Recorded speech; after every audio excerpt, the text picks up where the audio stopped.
दोस्तों जब से बिहार विश्वविद्यालय सेवा आयोग के तरफ से आपका नियमावली लाया गया है कि किस तरह से हम बिहार में असिस्टेंट प्रोफेसर का बहाली करेंगे, इसको लेकर के छात्रों में जो है काफ़ी नाराज़गी है।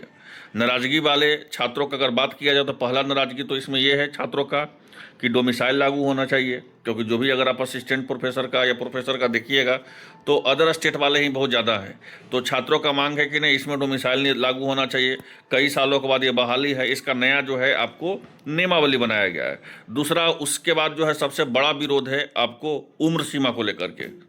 जो उम्र सीमा जो है आपको, जो कहीं ना कहीं 55 साल होता था, उसको घटा करके डायरेक्ट जो है आपको 45 वर्ष कर दिया गया है। तो इसको लेकर के भी जो है आपको एक बहुत ही बड़ा जो है क्या कह सकते हैं कि विरोध है छात्रों के बीच में।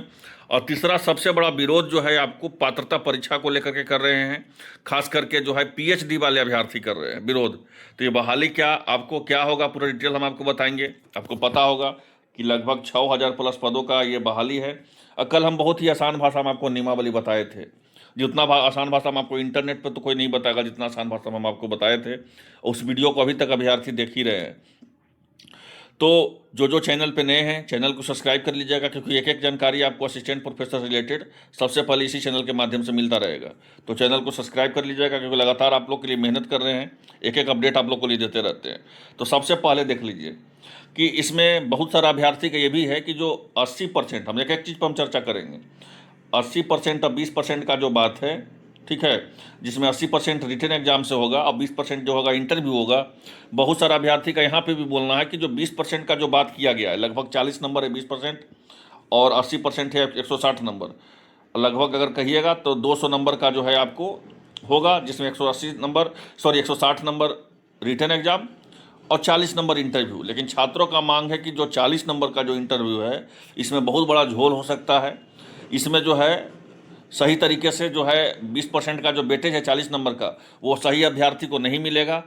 ये जो है जो वेटेज को और कम किया जाए, मतलब रिटर्न में ही जो है आपको 180 नंबर हो जाना चाहिए और 10% जो है मेन वेटेज होना चाहिए आपको इंटरव्यू का। ये छात्रों का मांग है, बहुत बड़ा छात्रों का मांग है। मेरे पास लगातार इसको लेकर के बहुत ज़्यादा मैसेज आ रहा है कि फिर होगा सर यही कि इसमें क्या होगा कि फिर जो 40 नंबर का जो इंटरव्यू है, इसमें इंटरव्यू में जो है कह सकते हैं कि बहुत ज़्यादा धांधली होगा। और इसमें हम लोग का मांग है कि जो 60% का जो वेटेज रखा गया है, जो 160 नंबर का, उसको 60 के जगह पर 80% का वेटेज किया जाए यूनिवर्सिटी के द्वारा और 20% के जगह पर 10% का वेटेज किया जाए। पहला छात्रों का मांग है। दूसरा छात्रों का मांग देख लीजिए क्या है। तो दूसरा छात्रों का मांग है उम्र सीमा को लेकर के। फिर हम पीएचडी वाले पे भी आते हैं और बिहार का जो बेट आयोजन होगा कि नहीं, इसको लेकर के हम आते हैं इसी वीडियो में। तो दूसरा देख लीजिए इसमें क्या बोला गया है कि जो 55 से घटा करके 45 कर दिया गया है और ड्राफ्ट के अनुसार जो है असिस्टेंट प्रोफेसर पद के लिए जो है न्यूनतम आयु 23 वर्ष से अधिकतम आयु 55 साल कर दिया गया। लेकिन यहाँ पे मांग है कि 55 के जगह पर 45 के जगह पर जो है 55 साल कर दिया जाए, मतलब 10 साल का जो है उम्र सीमा यहाँ पे छूट दिया जाए। और ये नया नियमावली बन गया, इसको लेकर के बहुत सारे अभ्यर्थी जो है एग्रेसिव हैं। और एक चीज़ और देख लीजिए कि अब सबसे बड़ा विरोध बेट को लेकर के। देखिए, अगर आप इस नियमावली को देखिएगा तो नियमावली में 2.6 नंबर है, उसमें डायरेक्ट बोला गया है कि जो बिहार विश्वविद्यालय सेवा आयोग है, ये परीक्षा लेने के पहले, मतलब असिस्टेंट प्रोफेसर के बहाली करने के पहले ये बेट का आयोजन करे। अब देखिए, अब बहुत सारा छात्र बोलेंगे कि बेट का आयोजन क्या करना जरूरी है, नेट पीएचडी है ही। तो जब बेट का आयोजन नहीं करना ही जरूरी है और नेट पीएचडी है ही, तो फिर पीजी वाले को मौका क्यों दिया गया? सिर्फ और सिर्फ पीजी वाले के अभ्यर्थी को मौका नहीं दिया जाता। तो ये कहीं ना कहीं से बेतुका बयान है आप लोग का, जो लगातार मेरे पास मैसेज कर रहे हैं कि बेट का आयोजन क्यों किया जाए, नेट जीआरएफ ये सब है ही पात्रता परीक्षा को लेकर के। तो जब नेट जीआरएफ जब पात्रता परीक्षा को लेकर के हैं ही, तो फिर बिहार विश्वविद्यालय सेवा आयोग के जो अध्यक्ष हैं उनके द्वारा तो बार बार बोला गया कि हम पीजी वाले अभ्यर्थी को मौका देंगे। और कल वो नियमावली में भी देखें कि पीजी वाले अभ्यर्थी को जो है इसमें फॉर्म भरने का मौका दिया जा रहा है। तो जब पीजी वाले को मौका दिया जाएगा, बेट का आयोजन ही नहीं होगा, तो फिर वो मौका कैसा रहा? तो बेट का आयोजन तो तय है। बेट का आयोजन के लिए तो हम लोग लगातार मांग उठाएंगे और बेट का आयोजन होना ही चाहिए, ठीक है। फिर ये बहाली जो है ना के बराबर रह जाएगा, क्योंकि जो जिस लेकर के जो है बहाली शुरू किया गया है वो बहाली होना चाहिए पूरी तरह से। अब आइए, एक बेट को लेकर के हम आपको बता दिए। अब एक पीएचडी वाले अभ्यर्थी का क्या प्रॉब्लम है वो देखिए। यहाँ पे देखिए क्या बोला गया है, ये भी देख लीजिए, आज ही का खबर है ये, 9 मार्च को देख सकते हैं यहाँ पे क्या बोला गया वो देखिए। बोला गया असिस्टेंट प्रोफेसर के बहाली के नए सिरों के नियमों को लेकर के विरोध शुरू। बोला गया बिहार में असिस्टेंट प्रोफेसर के बहाली को लेकर के बनाए गए लिखित परीक्षा के नए नियमों पर लागू होने से पहले ही राज्य भर में जो है विरोध शुरू हो गया है।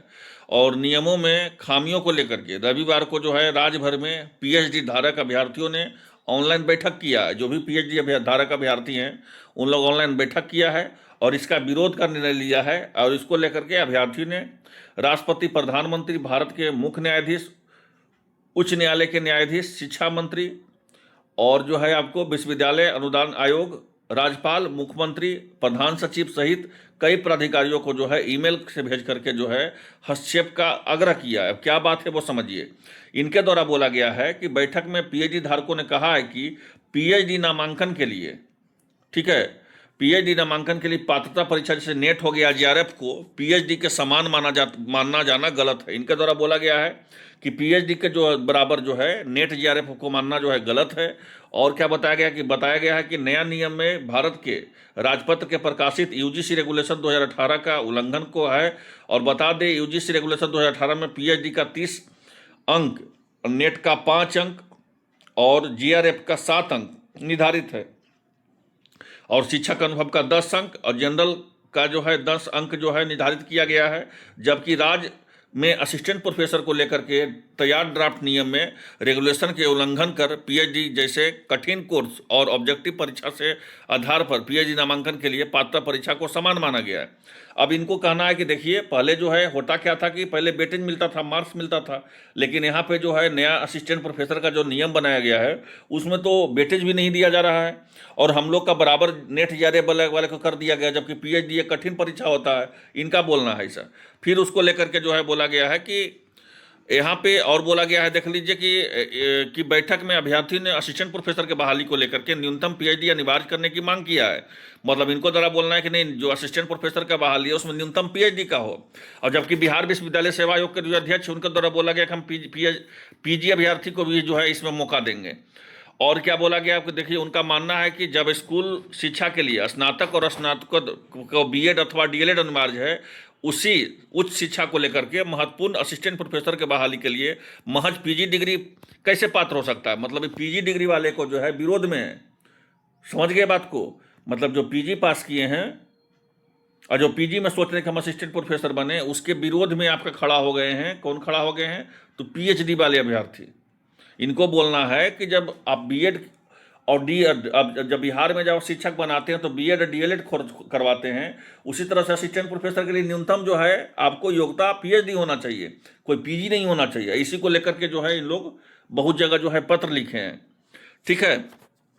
और क्या बोला गया है कि यहाँ पर देख लीजिए कि फिर उस शिक्षा के महत्वपूर्ण असिस्टेंट प्रोफेसर के बहाली के लिए पीएचडी डिग्री वाले जो है पात्र कैसे माना जाएगा, जबकि बीएड और डीएलएड और पीएचडी को बिहार के स्कूली शिक्षा में योग्य नहीं माना जाता है और नियुक्ति प्रक्रिया में जो है आपको शामिल नहीं किया जाता है।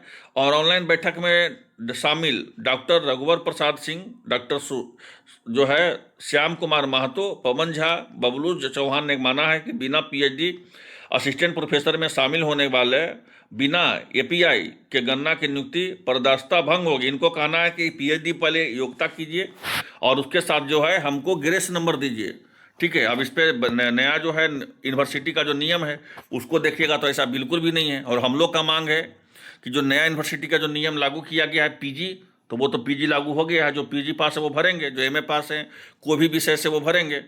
उसके साथ साथ हम लोग का मांग है कि बेट का आयोजन हो, क्योंकि उसमें तो डायरेक्ट लिखा हुआ है 2.6 में कि बेट का जो है आपको स्टेट एलिजिबिलिटी टेस्ट होना चाहिए। तो स्टेट एलिजिबिलिटी टेस्ट तो बेट होता है, तो बेट का भी आयोजन हम लोग मांग कर रहे हैं। तो अभी बहाली जो है याद रखिए लगभग 6000 प्लस पोस्ट का बहाली है। अब मेरे ख्याल से पीएचडी वाले अभ्यर्थियों को इसमें राहत नहीं दिया जाएगा। और जो बिहार विश्वविद्यालय सेवा आयोग की तरफ से जो नियम लाया गया है वो बिल्कुल सही है और इस नियम को हम लोग स्वागत करते हैं। तो फिलहाल के लिए आप लोग जो पूछना चाहते हैं कमेंट बॉक्स में कमेंट कर सकते हैं। धन्यवाद।